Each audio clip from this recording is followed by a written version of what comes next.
বাদনা পরব চলে আলি আর ঘরেই বাস নাই অতদিন মাটি দিয়া হই যেত তোরা তো গো বলিস বেটা চেনা আর বিটি জানা সমান সমান তাই এখন বেটা চেনার দরকার আছে ছাড় ছাড় ছাড় কোনলা চুরুক চুরুক নি জরকম লাগলে তো রাত হয়ে যাবে বাবা আরে এত গিলা কুদায় খাবার সময় তো বাটি ভর্তি খাস না ধর ভালো করে ধরবি 1 2 3 ভর মাতা কি জয় আমি কোন জেসিবি বডি আমি তো মানুষ বডি গদা গদা দিন দিছি যা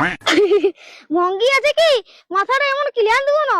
ক্লিয়ার দেব বললে হয়ে গেল লে না তোর মাথাটা চাপান দিছি তুই নিয়ে আয় দেখি বকলে দেখবি বাপের ঘর হাঁটি দে হে বছর বান্দনা পরবে ছাকা পিঠা গুড় পিঠা করাবো মাকে এলো কত সুন্দর মাটি দিছিল আমাকে শিখান দিবি হেলো তুই মাটি দিতে জানিস নি না এলো নাই জানি আচ্ছা তুই মেকআপ করতে জানিস নি মেকআপ মেকআপ আমি পাকা মিস্ত্রি বটি ও শুন তাহলে এটা ধরে লে তোর মুখ প্রথমে কি লাগাইস ফাউন্ডেশন এই যে এরকম করে ফাউন্ডেশন লাগাবি তারপরে ফেস পাউডার লাগাইস এই যে দেখ ফেস পাউডার তারপরে কি লাগাইস আইলাইনার এই যে দেখ আইলাইনার এই যে তোর মুখের মেকআপটা শেষ হলো তারপরে নিচে দিন দিবি লাল লাল লিপস্টিক